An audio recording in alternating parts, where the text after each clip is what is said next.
Hola, amados hermanos.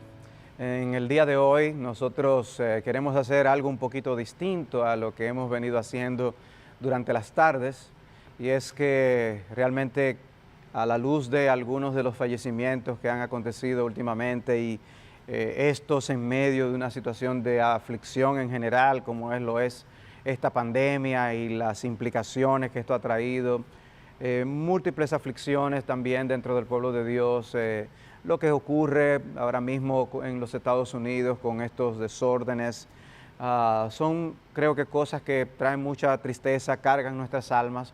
Y en lugar de dar la clase del curso del libro de Dios libro por libro que correspondía en el día de hoy, hemos querido pues traer un mensaje que más a tono con estas circunstancias. Mi madre partió a la presencia del Señor el sábado 30 de mayo. Nuestra hermana doña Maritza Llenas partió el miércoles 3 de junio, y aún nos enviaba una persona de la iglesia el hecho de cómo desde marzo hacia acá algunos de nuestros más ancianos, miembros de nuestra iglesia o que fueron miembros de nuestra iglesia ya, aunque formaran parte de otra congregación, han partido a la presencia del Señor. Y eso trae cierta pesadez, sobre todo a las personas, los hermanos de mayor edad de nuestra congregación. Y es en ese sentido que hemos querido traer un mensaje de la palabra de Dios. No es una clase, queremos traer un mensaje de consolación. Y para ello queremos acudir al texto de Hebreos capítulo 11. Y mi plan es tratar los versículos del 13 al 22 que leeremos después que tengamos este momento de oración. Así que vamos a orar. Padre nuestro, nosotros somos débiles, tú eres la roca de nuestra fortaleza. Queremos, Señor, acudir a ti y pedirte el consuelo que nuestras almas necesitan y que tú eres más que capaz de darlo. Tú lo das en abundancia y te damos las gracias. Padre, tú nos has recordado en estos días que tú eres el soberano y que las cosas no están bajo nuestro control. Nos has recordado que nuestras vidas son breves y pasajeras. Aún no importa cuán largos sean nuestros días en este mundo. Al final volamos y pasamos como un pensamiento. Somos, Señor, como un viento que viene y se va. Pero tú eres eterno y tú eres nuestra roca firme en la cual podemos ampararnos. Y queremos, Señor, que tú utilices hoy mismo tu palabra para consolar el corazón de tu pueblo afligido. Hemos estado afectados de múltiples maneras por las cosas que están pasando, ya sea en el seno de nuestras familias, ya sea en el contexto de la iglesia local, ya sea en el contexto de nuestra nación y aún ya sea en el contexto del mundo convulsionado que ahora experimentamos. Padre, nosotros necesitamos que tú vengas y nos alcances con tu consuelo y que uses tu palabra para que tus promesas nos levanten y nos permitan mirar más allá del sol.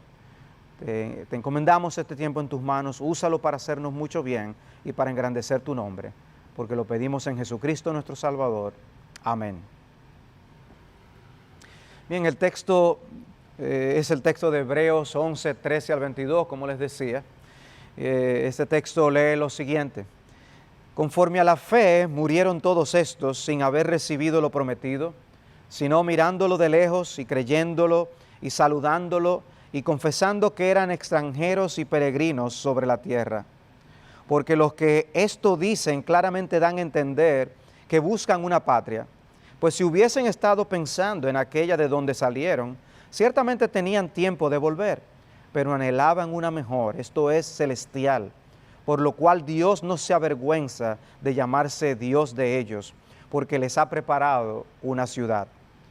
Por la fe Abraham, cuando fue probado, ofreció a Isaac, y el que había recibido las promesas ofrecía a su unigénito, habiéndosele dicho: en Isaac te será llamada descendencia, pensando que Dios es poderoso para levantar aún de entre los muertos, de donde en sentido figurado también le volvió a recibir.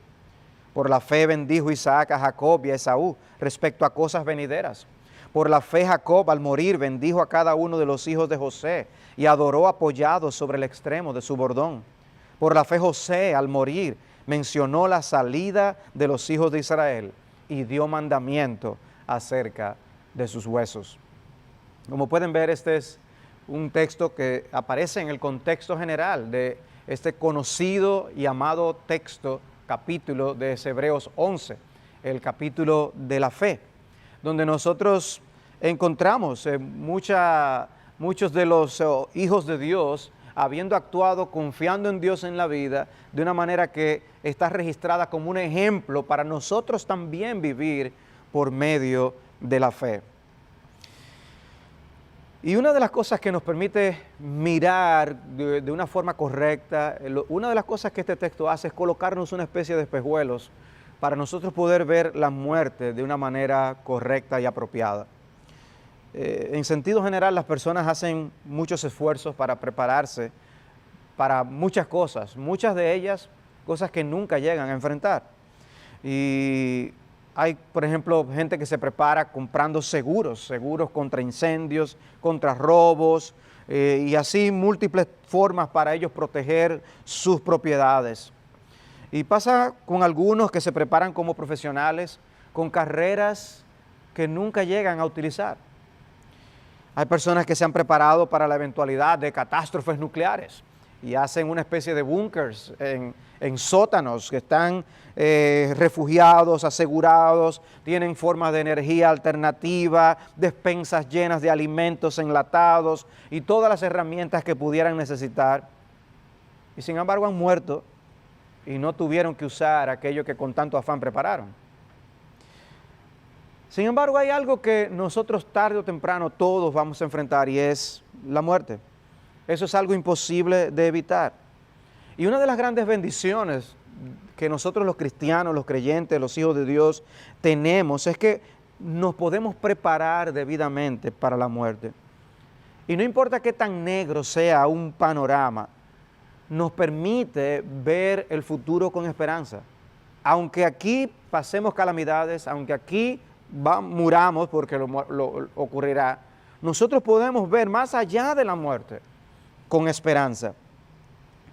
De forma que aún esos problemas que vemos sin solución humanamente hablando, a la larga serán solucionados con nuestra partida de este mundo al venidero. Y lo que nosotros tenemos por delante en este pasaje que nosotros leímos son 3 escenarios, distintos ellos, pero donde vemos que el tema de la muerte guarda relación de una forma u otra y cómo esa muerte no marca el final de las cosas para los hijos de Dios. La fe nos ayuda a enfrentar el futuro con confianza y con esperanza, porque Dios nos ha dado mucha información que nos permite vivir de esa manera. La primera sección que encontramos son los versículos 13 al 16 y que consideramos una especie de paréntesis dentro de lo que el autor ha venido llevando del listado de actos de fe que se llevaron en la historia del Antiguo Testamento, los santos del Antiguo Testamento, porque ya el autor nos ha hablado de la fe de Abel, nos ha hablado de la fe de Enoc, de la fe de Noé, y entra a los patriarcas. Y entonces hay un paréntesis que nos explica que lo que ocurre es que esos patriarcas y los hijos de Dios en general, porque el Nuevo Testamento nos llama peregrinos, nosotros vivimos con una mentalidad de peregrinos. Nosotros realmente no somos de este mundo. Cristo nos identifica como ciudadanos del mundo venidero. Nos dice que estamos en el mundo, pero que no somos del mundo. Y estos hermanos, estos hijos de Dios, hicieron por la fe lo que hicieron porque tenían una perspectiva de la vida y de la muerte que Dios les había provisto. Y eso hizo que tomaran las decisiones que tomaron. Lo que creamos acerca de la vida, la muerte y la eternidad impacta nuestro diario vivir. Impacta las decisiones que tomamos e impacta aún hasta la forma en que morimos. Dice ese texto, conforme a la fe, versículo 13, murieron todos estos. La realidad fue, murieron. Y dice, sin haber recibido lo prometido, sino mirándolo de lejos y creyéndolo y saludándolo y confesando que eran extranjeros y peregrinos sobre la tierra. Y no solo estos santos que ya ha mencionado, sino los santos que mencionará después, actuaron como peregrinos sobre la tierra. Ellos tomaron decisiones en base al hecho de que no son de aquí. Porque ellos buscaban, dice el texto, una patria, que es una patria más excelente, que es una patria mejor, que es una patria creada por Dios, es una ciudad preparada por Dios, es una ciudad celestial. Por eso dice el versículo 16, ellos anhelaban una mejor, esto es celestial. ¿Por qué?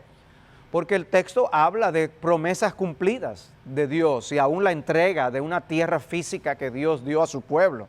Pero el punto del autor es mostrarnos que el fin de las cosas no era esa tierra física que el pueblo de Israel adquirió. Ese no era un fin en sí mismo, sino que era una realidad que nos mostraba otra aún superior, que es la tierra celestial, si podemos así llamarlo, lo que en escatología se llaman cielos nuevos y tierra nueva. Esa ciudad celestial, la nueva Jerusalén, que el libro de Apocalipsis al final nos enseña. Dios nos ha preparado una ciudad. Y vivir por la fe de esa manera es algo que, dice el texto, lleva a Dios a no avergonzarse de sus hijos, porque viven por la fe, viven confiando en las promesas que Él nos ha dado. Estos patriarcas que se mencionan en el versículo 13, conforme a la fe murieron todos estos, excluye obviamente a Enoc, quien fue traspuesto sin ver muerte según el versículo 5, pero todos los demás murieron y no alcanzaron lo que quizás otros pensaban que era lo mayor, que era tierra prometida. No, murieron sin haber recibido lo prometido. Y no fue que Dios incumplió, es que hay detrás de esas promesas físicas y materiales, había también un cumplimiento espiritual mucho más importante que el histórico. Y eso es lo que estos textos nos están mostrando. En otras palabras, cosas que recibe el pueblo de Dios en esta tierra no son más que el cascarón de lo que es la esencia, que es lo celestial y lo espiritual que recibiremos en la gloria. Por eso habla de mirándolo de lejos. Nosotros miramos de lejos lo que nosotros luego esperamos ver de cerca, pero ellos realmente lo miraban. Tenemos ojos para ver lo que otros no pueden ver. Y eso nos llena de esperanza. Y eso nos llena de expectación. Dios ha prometido y Él nos dará.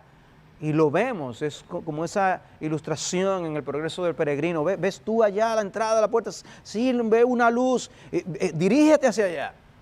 Y nosotros pues nos dirigimos mirando de lejos lo que Dios nos ha prometido en su palabra, saludándolo, por así decirlo. Es como aferrándonos en nuestro corazón a cosas que todavía no vemos y que pueden estar más o menos lejos de nosotros, pero que producen aún un deleite, producen una satisfacción, un gozo que disfruta de algo aún antes de encontrarnos en ese lugar. Y eso les movió a vivir como vivieron. Eso es lo que está diciendo el autor de la epístola. De manera que vemos a Dios y a sus promesas, nos aferramos a ellas y eso nos brinda seguridad, como la que experimentaron los patriarcas. Una seguridad tal que les llevó a vivir como ellos vivieron. No solo lo creyeron, lo confesaron. Y es quizás bueno en este punto preguntarnos si nosotros realmente hablamos, si damos expresión a nuestra fe, a nuestras expectativas eternas de una manera audible, si otros pueden escuchar nuestro testimonio, si nos ven vivir conforme a la fe, a esto que nosotros realmente creemos. Porque Abraham no simplemente creyó estas cosas en su interior, él lo dejó ver, él verbalizó su fe, él confesó que era un extranjero y un peregrino en la tierra. Y dice el texto, los que esto dicen, los que confesaron que eran extranjeros y peregrinos sobre la tierra, es algo de lo cual hablamos. Creo que debemos estimularnos más los unos a los otros, hablando de nuestro destino eterno. Creo que lo que la Biblia dice acerca de la segunda venida del Señor y lo que dice acerca de la muerte y lo que ocurre con el cristiano en la muerte, lo que la Biblia dice acerca del cielo, deben ser temas más comunes de conversación en el pueblo de Dios. Y eso va a estimularnos. Y sobre todo pensemos en personas de edad que por asuntos obvios se van acercando más fácilmente que otros más jóvenes a esa puerta de la muerte. Cruzaremos todos el río de la muerte, pero unos se ven más cerca que otros.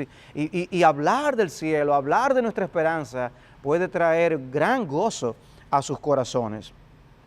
Pero los patriarcas vivieron con una idea muy clara de que la vida aquí es una vida temporal y que la vida eterna es trascendente sobre las cosas que nosotros hacemos aquí en la tierra. Que esa vida eterna, esa esperanza que tenemos debe marcarnos y hacernos vivir de tal manera que muestre que no somos ciudadanos terrenales.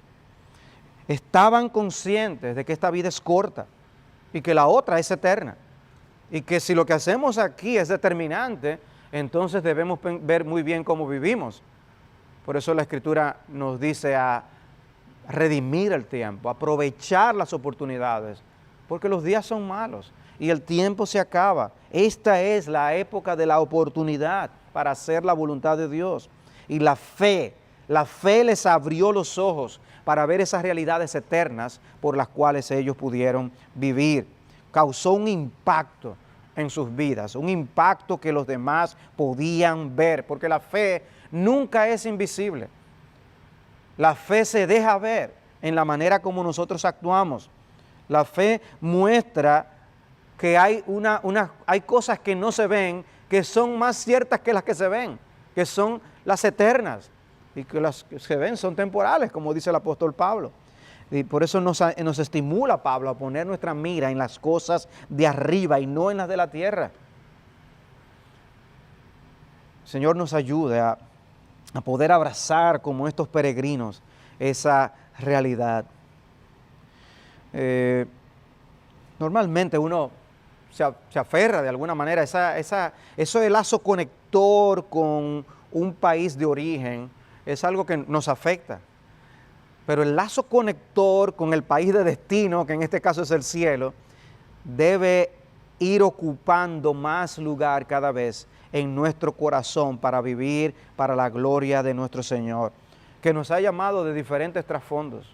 Lo más importante para nosotros no debe ser nuestra ciudadanía terrenal, lo más importante debe ser nuestra ciudadanía celestial. Nuestra gran esperanza no es volver a nuestro país de origen si tú estás fuera de él.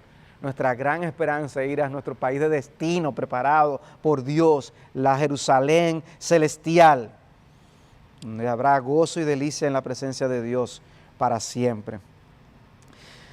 Y estos patriarcas no eran diferentes a ti y a mí en un sentido.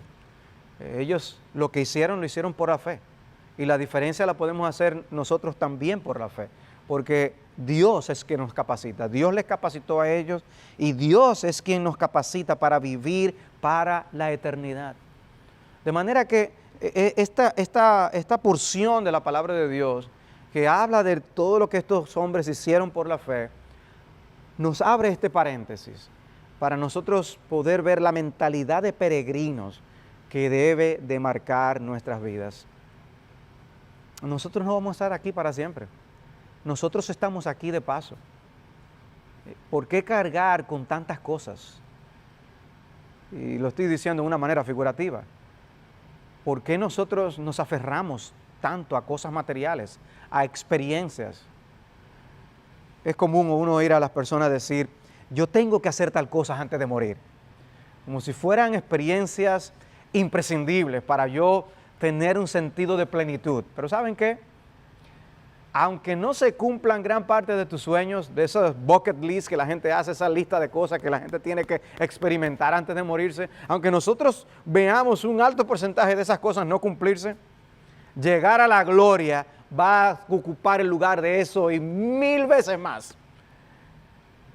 Nuestro sueño debe ser llegar a la presencia de nuestro Señor Jesucristo y pasar la eternidad junto a Él y junto con aquellos que le amaron mientras estaban en esta vida.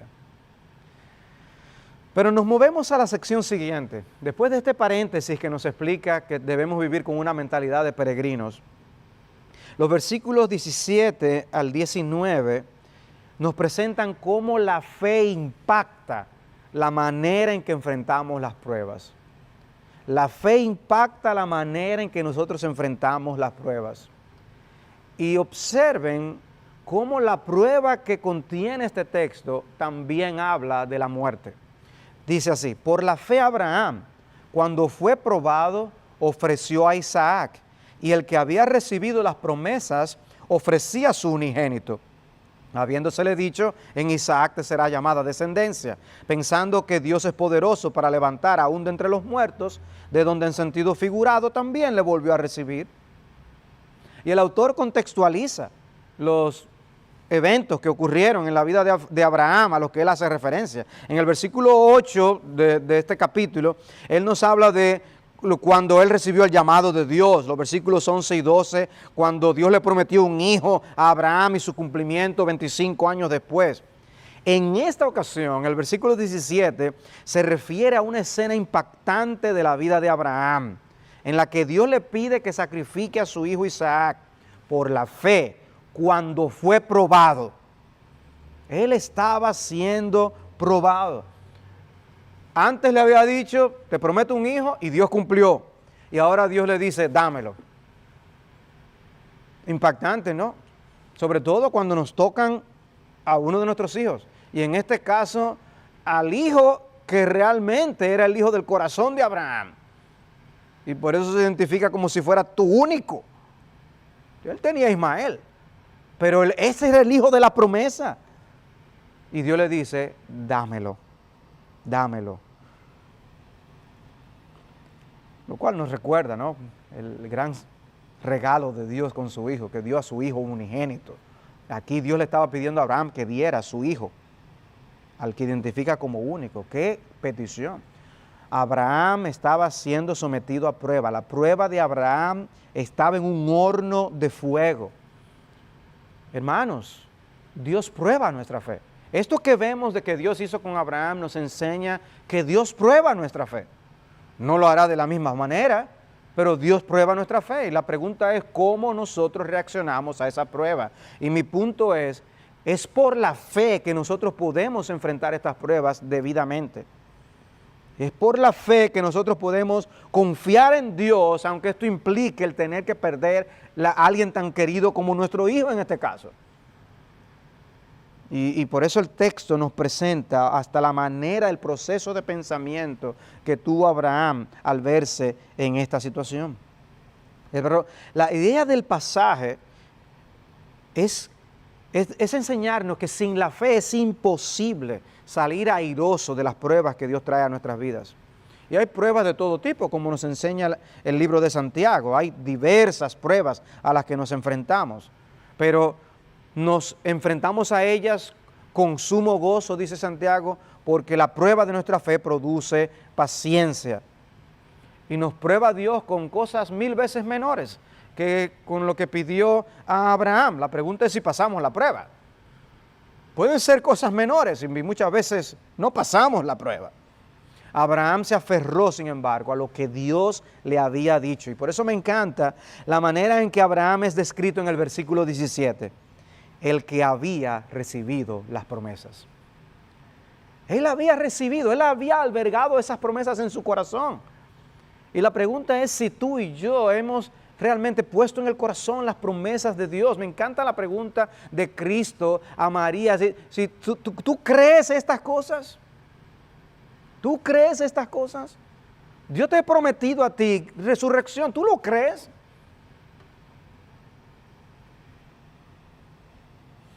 No había mérito alguno en que a él se le hubiera ocurrido hacer algo así por iniciativa propia e inventándose razonamientos para hacerlo, sino en el hecho de que nosotros, porque en dado caso Abraham sería un criminal, es que Dios mismo se lo pidió, el mismo que le prometió lo que prometió.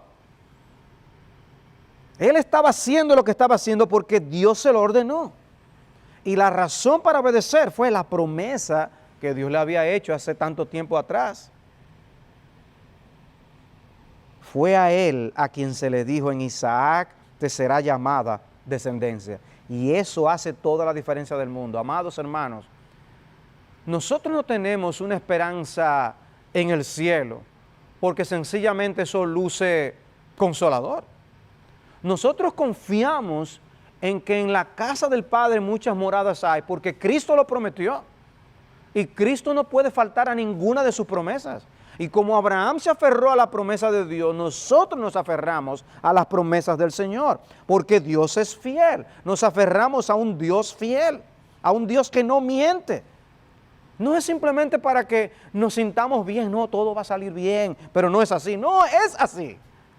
Es así porque Dios lo dijo. Si no, Cristo dice, yo se los hubiera aclarado, pero Él lo confirmó y lo estableció. Nosotros pasaremos la eternidad junto a Él. Y por eso Pablo habla claramente cuando se refiere a la segunda venida en 2 Tesalónica 4. Él habla de que ciertamente nosotros nos reuniremos con Él y estaremos siempre con Él. Porque lo prometió. No fue una imaginación de Pablo. Porque lo que Dios promete, Dios lo cumple. Y él se aferró también al poder de Dios. En el versículo 19 dice, pensando que Dios es poderoso para levantar aún de entre los muertos, de donde en sentido figurado también le volvió a recibir. Fíjense cómo el creyente, el que vive por la fe, el Hijo de Dios, ni la muerte constituye un obstáculo para que Dios cumpla su palabra. Si Dios le estaba pidiendo que le quitara la vida era porque lo iba a resucitar. Esa fue su argumentación. Él dijo que iba a cumplir su promesa a través de Isaac. Si me está pidiendo matarlo, Él lo va a levantar para poder cumplir su palabra, porque lo que no puede pasar es que Dios deje de cumplir su palabra. Y nosotros, amados hermanos, hemos creído al mismo Dios. Y Él nos ha hecho sus hijos. Y Él nos ama con un amor eterno, con un amor que no da marcha atrás. Nada nos puede separar del amor de Dios que es en Cristo Jesús. ¿No es así como hemos aprendido? Y tenemos que creerlo y abrazarlo por la fe. Y no importa la muerte, no importa que veamos el cuerpo inerte de nuestros seres queridos. Nuestra esperanza es que ese cuerpo será levantado en la resurrección. Dios lo prometió, no puede ocurrir de otra forma. Dios lo dijo. Y por eso nosotros confiamos en nuestro reencuentro en gloria con nuestros seres amados que parten en el Señor. Porque le creemos a Dios. Nuestra confianza está en sus promesas. Abraham no leyó los últimos libros de teología para conocer más acerca de la resurrección. Abraham no vivió después de la resurrección de Cristo para decir, pues mira, es verdad que los muertos van a resucitar. Ni siquiera fue testigo de lo que él hizo con Elías y con Eliseo, donde las mujeres recibieron a sus muertos mediante resurrección, como dice el versículo 35 de Hebreos 11. Pero él confiaba en el poder de Dios y en el señorío que Dios tiene aún sobre la muerte. La muerte no escapa al poder de Dios. Y Abraham fue ordenado y la fe de Abraham inmediatamente se puso en acción. Dios podía levantar a su hijo y hacer cumplir su promesa. De manera que ante nuestros problemas y ante nuestras actitudes ante los problemas, lo que muchas veces comunicamos es la idea de un Dios impotente. Pero un Dios impotente es un ídolo. No es el Dios de las Escrituras. Nuestro Dios es todopoderoso y nuestro Dios es fiel. El Dios que hizo todas las cosas con la palabra de su poder. Es el Dios que da vida, es el Dios que da vida eterna.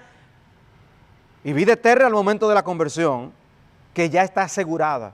Y vida eterna cumplida en el momento de la muerte o de la segunda venida del Señor. Pero la fe no solamente impacta en nuestra actitud ante las pruebas que la vida nos da, aunque esas pruebas incluyan la muerte misma. La fe, según lo que vemos en los versículos 20 al 22, impacta la manera en que abordamos la muerte misma. La fe impacta la manera en que abordamos la muerte misma. Dice el versículo 20, Por la fe bendijo Isaac a Jacob y a Esaú respecto a cosas venideras. Por la fe Jacob, al morir, bendijo a cada uno de los hijos de José y adoró apoyado sobre el extremo de su bordón. Por la fe José, al morir, mencionó la salida de los hijos de Israel y dio mandamiento acerca de sus huesos. Como decíamos, todos estos patriarcas murieron, pero la fe les llevó a ver aún más allá de la muerte. ¿Cómo está tu vista mirando la eternidad? ¿Cómo están tus ojos? ¿Debes ungir tus ojos con colirio para ver mejor? Porque la fe nos permite ver lo que otros no ven. De dos de ellos, lo que se dice que hicieron por la fe, lo hicieron al morir, dice el texto. Hay un énfasis deliberado por parte del autor. Pero el primero en orden cronológico es Isaac. Probablemente se enteró de lo que Jacob, el usurpador, hizo con respecto a la primogenitura y sin embargo no pensaba darle a él la bendición. Y al final, sin saberlo, bendijo al escogido de Dios. Por la fe bendijo Isaac a Jacob y a Esaú respecto a cosas venideras. Isaac se casa a los 40 años, pero pasaron 20 años sin poder tener hijos. Y dice Génesis que él oró a Dios y el Señor les respondió. Cuando sus hijos nacieron, Dios le dijo que su hijo menor serviría al mayor. Ya Isaac tenía 60 años. Pasan 40 años, o sea que con 100 años y ciego, él está allí albergando su esperanza y todavía en ese momento piensa dar la bendición a Esaú y lo manda a llamar. Dice Génesis 27, versículo 2, y él dijo, he aquí ya soy viejo, no sé el día de mi muerte, toma pues ahora tus armas, tu aljaba y tu arco y sal al campo y tráeme caza y hazme un guisado como a mí me gusta y tráemelo y comeré para que yo te bendiga antes que muera. Después es que leemos la manera en que Rebeca y Jacob se confabulan para engañarlo y Jacob se hace pasar por Esaú con el fin de recibir la bendición. Y no sabemos todo lo que estaba pasando por la cabeza de todos ellos. Ahora, una cosa es cierta, Isaac estaba mirando más allá de la muerte. Él estaba pensando, esto no es lo último y aquí se acabó y punto. Él estaba pensando más allá de la muerte. Y la bendición que dio a sus hijos mostró que aún al final de su vida su confianza estaba puesta en Dios.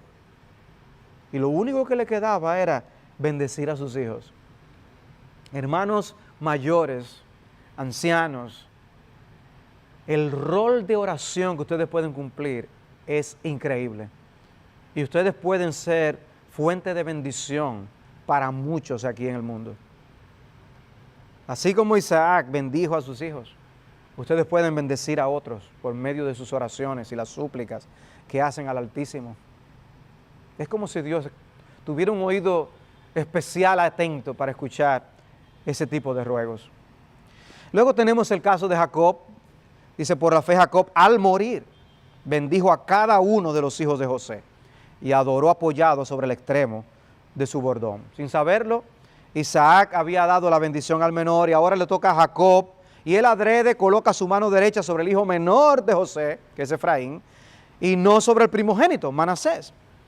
Jacob sabía que los propósitos de Dios son irreversibles.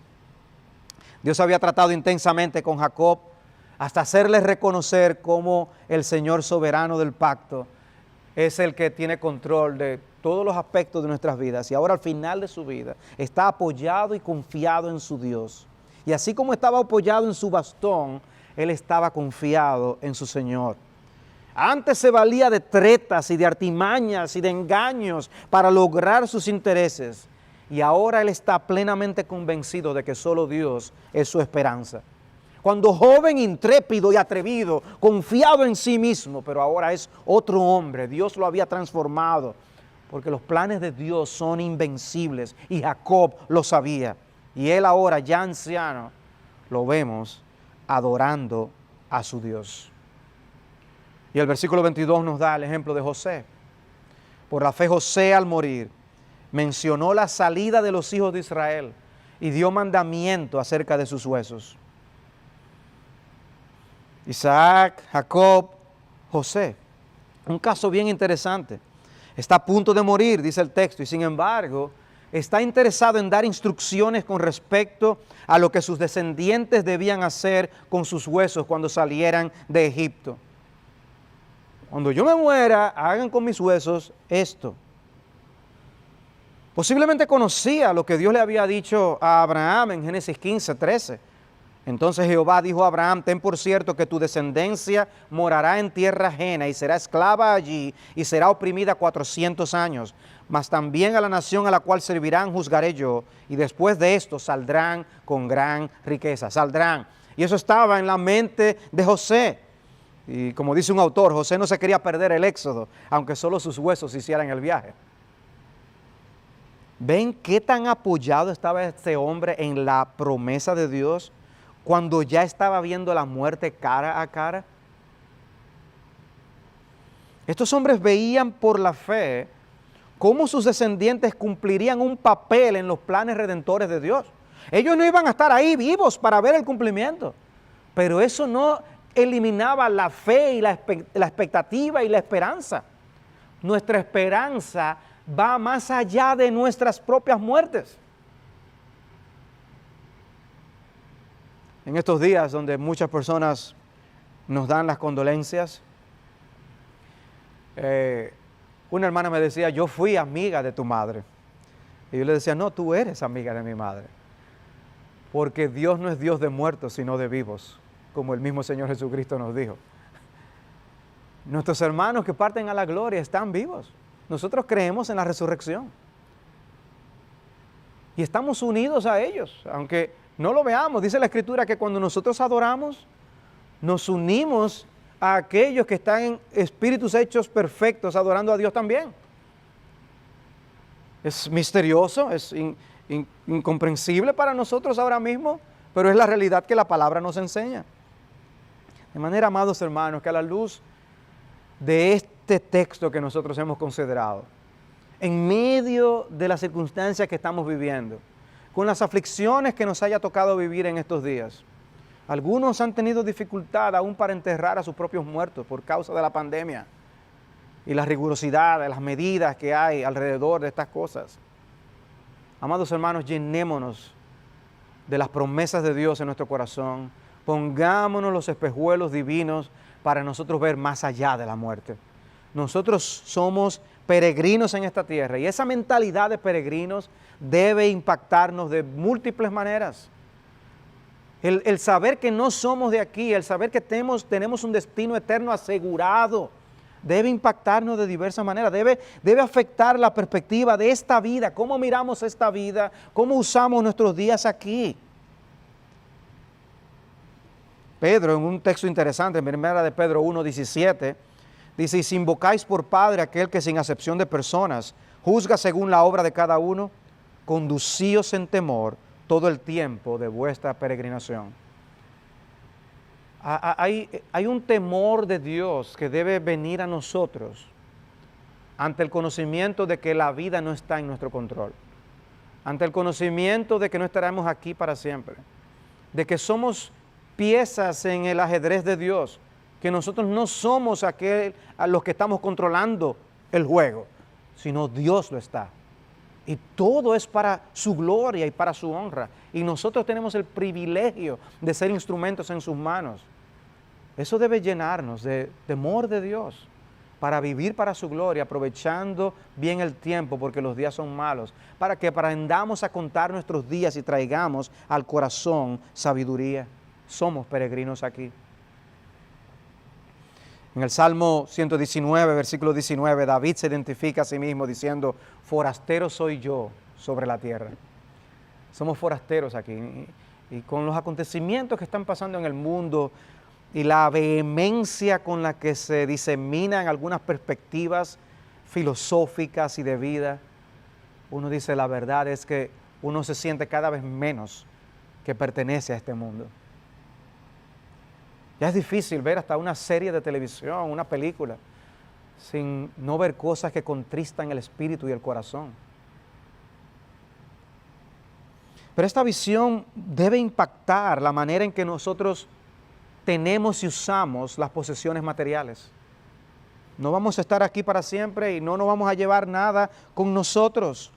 Dice primero de Crónicas 29, 14, porque ¿quién soy yo y quién es mi pueblo para que pudiésemos ofrecer voluntariamente cosas semejantes? Pues todo es tuyo y de lo recibido de tu mano te damos, porque somos extranjeros y advenedizos, porque nosotros extranjeros y advenedizos somos delante de ti, como todos nuestros padres y nuestros días sobre la tierra, cual sombra que no dura.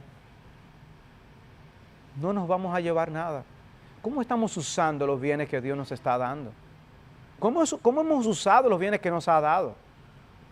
Pero hay tiempo para enmendar tus caminos si hasta ahora tú no has estado usando tus recursos debidamente.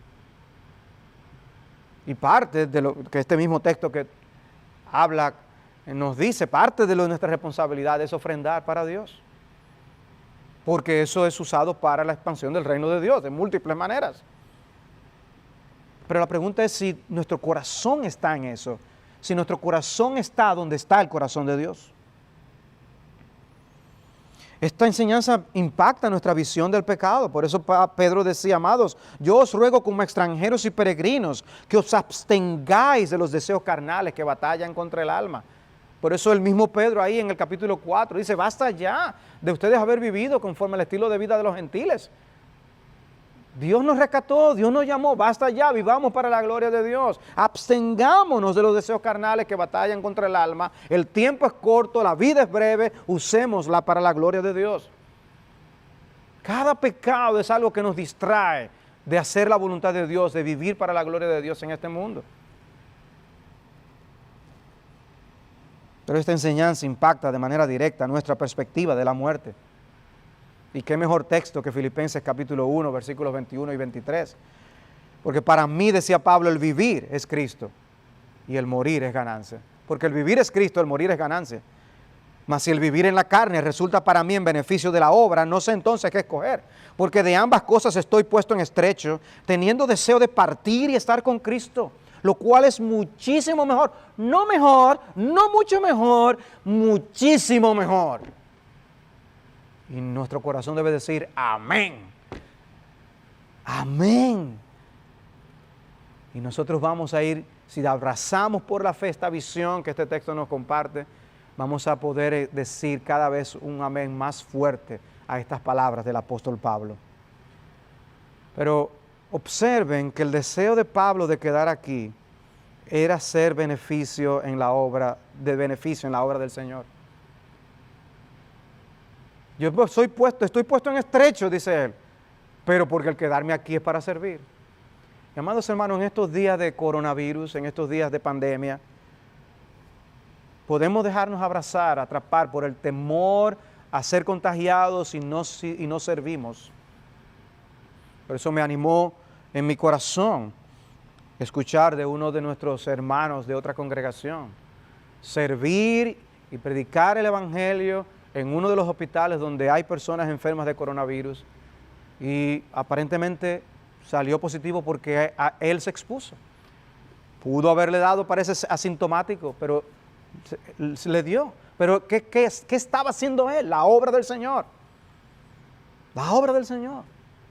Dios lo ha cuidado y damos gracias a Dios por ello.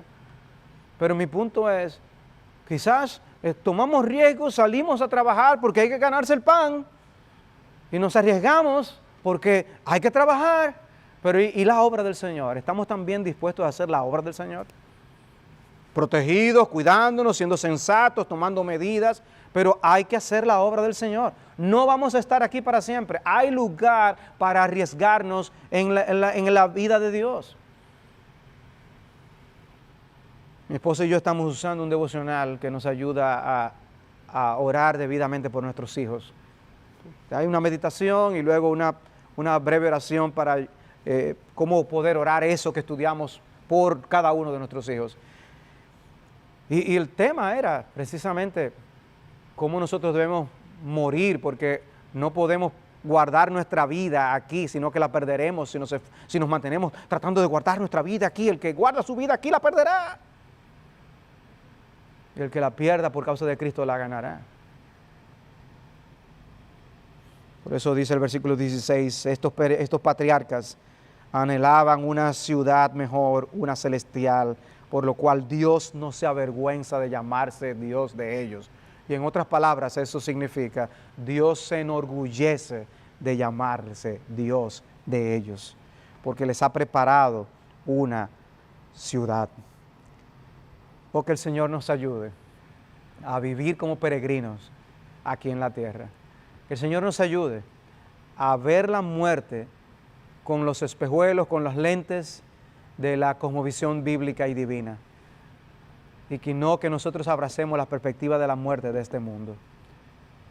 No, la muerte no es el final de todas las cosas, ni nosotros estamos probando a ciegas que a lo mejor quizás después de la muerte. No, nosotros tenemos una esperanza ciertísima y segura en nuestro Señor Jesucristo.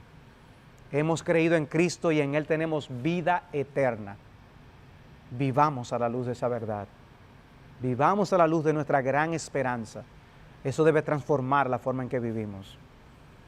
Y cada vez que vivamos para la gloria de Dios en este mundo, estamos tocando fibras sensibles de la eternidad. Y tú puedes hacer una diferencia. Oh, que el Señor nos consuele con estas verdades, como estas verdades me han consolado a mí. Que el Señor nos fortalezca y nos ayude a no perder de perspectiva para qué Dios todavía nos tiene aquí.